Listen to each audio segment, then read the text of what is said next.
what's going on, you guys? Nick here with Nick Strength and Power. I've got a couple of interesting stories for you guys today. The first story that I've got for you guys today, Breon Ansley announced on his Instagram today that he's going to be staying in the Classic Physique division despite an earlier announcement that he was going to be switching to 212, and he's going to be prepping for this year's Classic Physique Olympia. So he said in the caption of his post that he's 13 and a half weeks out and that he just didn't want to regret not competing at the Olympia this year, and the 212 thing just didn't fit with his schedule, I guess. But I actually think this is a good decision for Breon. I think he belongs in Classic Physique and fits there better than he would in 212. I mean, it's important to keep in mind, Breon is 45 years old. I know he doesn't look like he's that old, but he is probably on the tail end of his career competitively. And with the legacy that he's achieved in Classic Physique, I feel like it's probably more fitting for him to stay in Classic and finish his career in Classic. And given how competitive the 212 division has become, I don't see Breon potentially winning a 212 Olympia title, especially not while Keon Pearson and Sean Clarita are still in that division.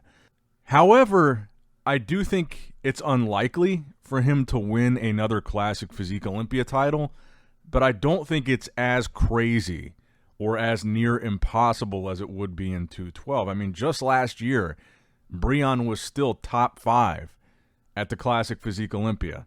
Just last year, Breon won the Dubai Pro. And I should mention, he doesn't have to qualify for the Classic Physique Olympia because he won the Olympia. So that's why we're not going to see him compete beforehand. But just off the logic of Chris Bumstead not being in it this year, and Breon was 5th last year with Chris in it, that would put Breon realistically in a conversation for top 4, which would put him in a conversation for a potential win. I don't think you could say the same about him in 212. I don't see Breon as a potential even top 4 guy in 212. Now, granted, the Classic Physique Olympia has really changed up from year to year. The guys that you're seeing on the top end of those call-outs at the Olympia, aside from Chris Bumstead, it's changed a lot. And I have a feeling it could also change a lot this year, just based on some of the things we've seen so far this year in Classic Physique. So just Breon being in the top 5 last year, there's also probably just as good of a chance that he's not in the top 5 this year, because it could change.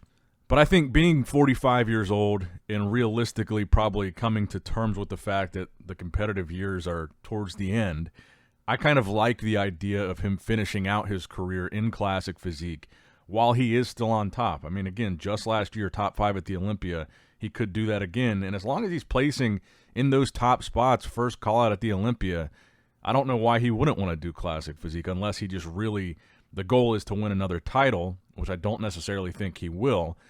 But as long as he's still placing in those top spots and he wants to keep competing, I think he should, and I think he should stay in Classic, and I like this decision. Let me know what you guys think in the comments down below. Where do you think Breon will fall in the 2025 Olympia lineup? Do you think he'll be first call-out? Could he potentially be top 3? It's also worth pointing out that Terrence will be back in it this year, so that could also push Breon back a spot instead of him moving up a spot with Chris being absent. Now, next up in the news, speaking of Rough Diesel, I wanted to talk about some of these talking points that have been going around this past week about things that could be changed at the Olympia or just bodybuilding in general. So one of those talking points was scoring the Symmetry round separately. So in addition to a prejudging score, a final score, having a Symmetry score in there as well. And I think there was also an argument, again, for bringing back scoring the posing round as a separate round of scoring as well. Now, with both of these, I would agree that I would like to see both of them brought back, at least like experimentally, and just see how it works. Because you have all these characteristics that you say are standards for bodybuilding: proportions, conditioning, symmetry, size, flow, balance, all these things, but they're really subjective and they're really intangible. And it's hard to say how much of a factor one of those things is over another when you're just looking at a prejudging and a final score, because those scores that you're looking at on the scorecards, you have all these things that the judges say they're looking for, but the score doesn't really show how that is actually broken down. And if you had the round, so this is kind of the logic here, is if you had the round for Symmetry, for example, scored as its own separate round, you would see how each athlete compares on that aspect of their physique, whereas where you're looking at a prejudging and a final score, you know who the judges like the most that supposedly had the best of all those qualities, proportion, condition, size, symmetry, all that stuff. But each of those things is not represented by a score. So I like the idea of having, whether it's for Symmetry or something else, having another column, another section of scoring that you can see a specific characteristic that one bodybuilder has over another. Like Rubiel, for example.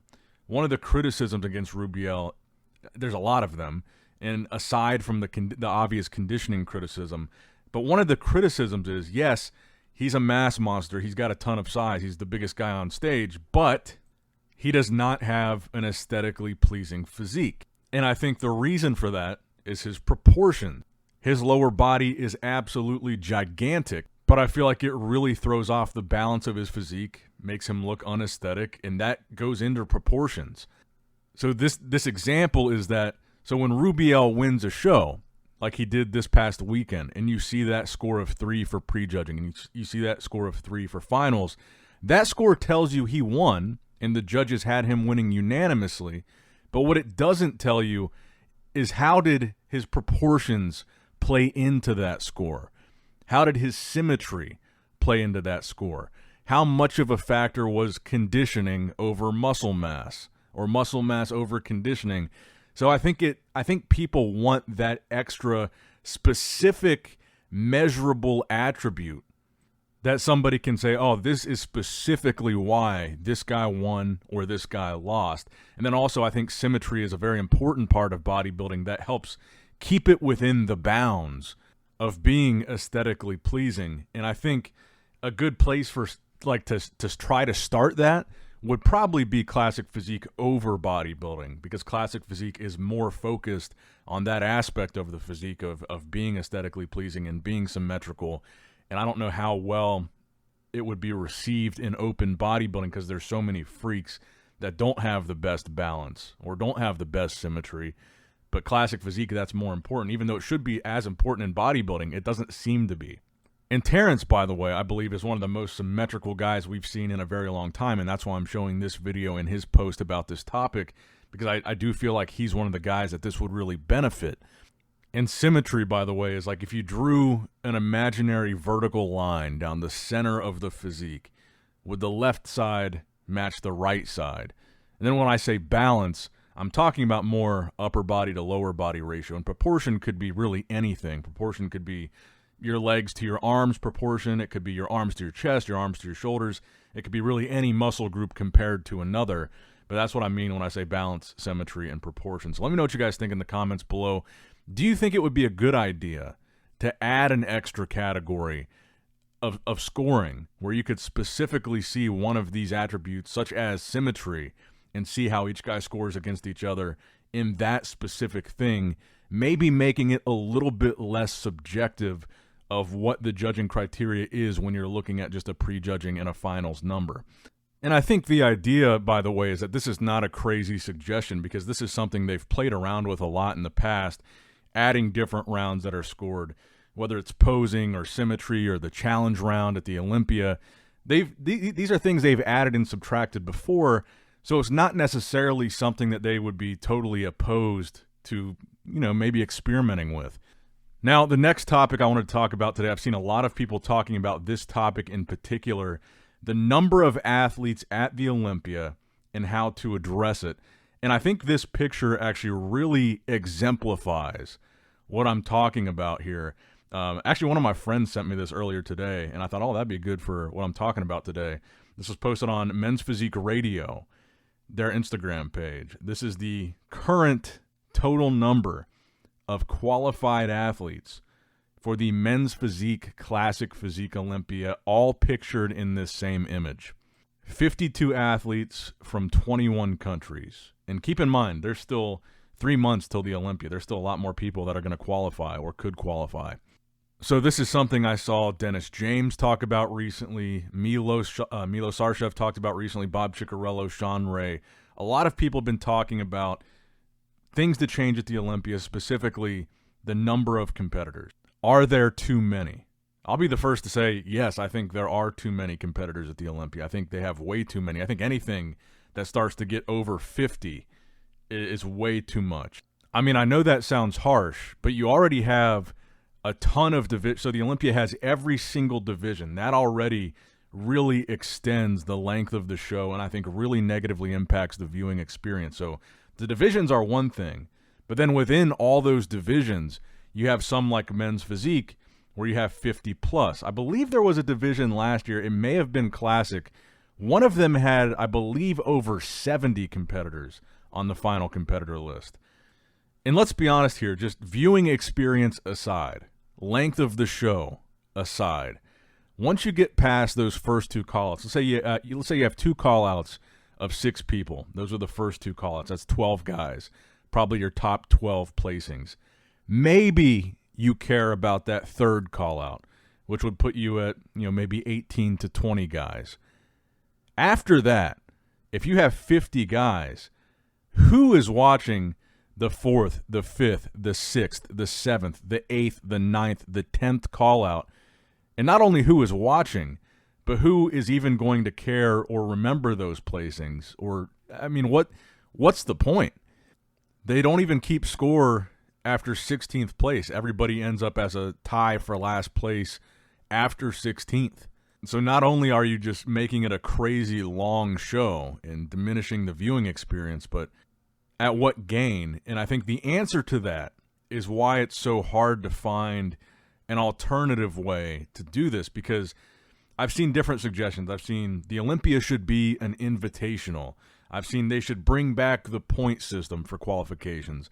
I've seen when it comes to shows that are considered third-tier shows, this is what I think Dennis James was saying, you should have to win 2 of them to qualify. This would be my thing.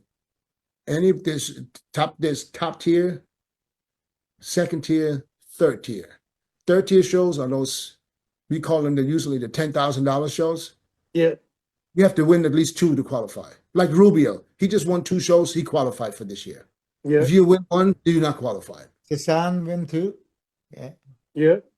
That's what I would do. You have to win 2 in all categories. And typically a third-tier show would be a show that's considered like in the $10,000 range for first place in men's open bodybuilding. And he's saying this for all the divisions. And I think this is why it's hard to address, because when I say, what's the point of having all these people here? It's kind of because the Olympia really keeps the whole IFBB going. I think the prize money is one thing, but in most cases, especially in some of these other divisions, it's very, very minimal, even if you win the show. But having the system set up to, if you win a show, you qualify for the Olympia, you get to compete on the biggest stage of all time. That really is what's keeping a lot of these shows going, and that's really the main motivation for a lot of these people to compete at these shows, is not necessarily the prize money, but the Olympia qualification, and that's what kind of keeps the competitive ecosystem fueled, is everybody wants to get to the Olympia. And that's one reason why I think the invitational idea would not work for the Olympia, because the IFBB is so structured around that Olympia qualification structure, it would never work. It works for the Arnold because the Arnold doesn't have that structure built around it. The Olympia has been around longer than the Arnold.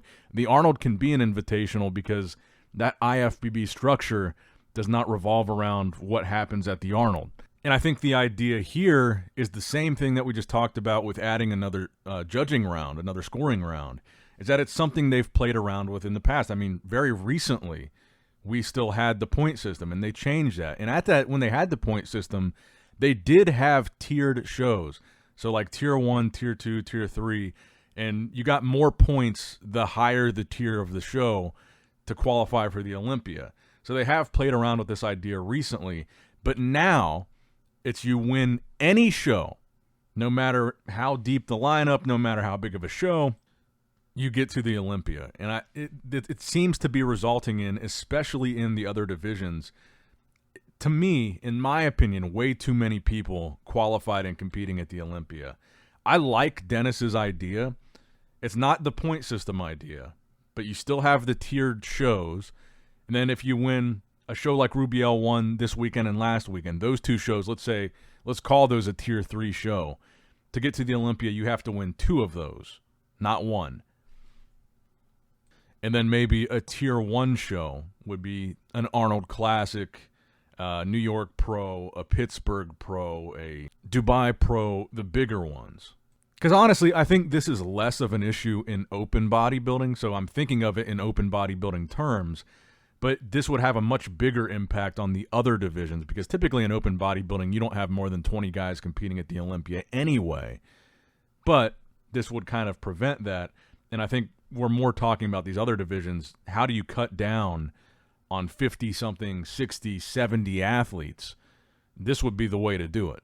And I think if we're being honest, I think even some of the divisions that we might not be as big a fan of or fan of at all, I'll probably still watch. I enjoy watching the first call-out of most of the categories, most of the divisions, and maybe even the second call-out. But when you're talking about 3, 4, 5, 6, 7 to 10 call-outs, I mean, if you're there in person, you're just on your phone during those call-outs, or you're going to the bathroom, or you're going to the bar, or you're getting a snack or something. Those call-outs are not doing anything for the people there in attendance. And if you're watching on the live stream, you're probably putting it on mute and putting something else on the TV and watching something else during call-out 3, 4, 5, 6, 7, 8, 9, and 10. And that's not to mention the fact that in addition to all those call-outs, you've got individual routines for 50 guys, 50 girls. It's a lot. And again, I think if we're being honest, when you're talking about more than 50 people, at a certain point, I don't think you're talking about the best guys on the planet anymore, the best guys or girls on the planet. The Olympia is supposed to be the best of the best. And to me, I feel like there doesn't need to be more than 20. When you're talking about maybe you're the 30th best in the world, or the 40th, or the 50th, or the 60th, or even 70th best in the world, I think at that point, are we still talking about the best in the world? When only one person can win the show, and only 6 people can be in, or 5 people in the money, those 5 are the best in the world. Does there need to be 65 other people behind them?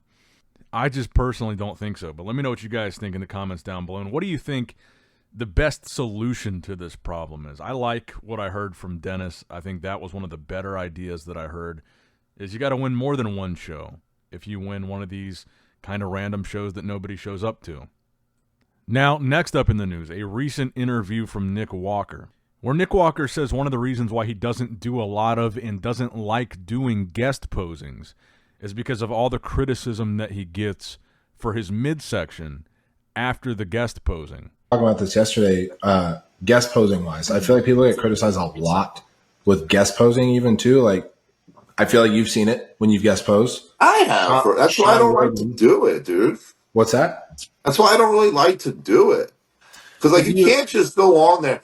Like, no one's going to be in, contest shape. Condition, yeah. 9 times out of 10, maybe not classic, but, like, open bodybuilders, 8 out of 10 times, they're going to have a little bit of the distension in the gut, right?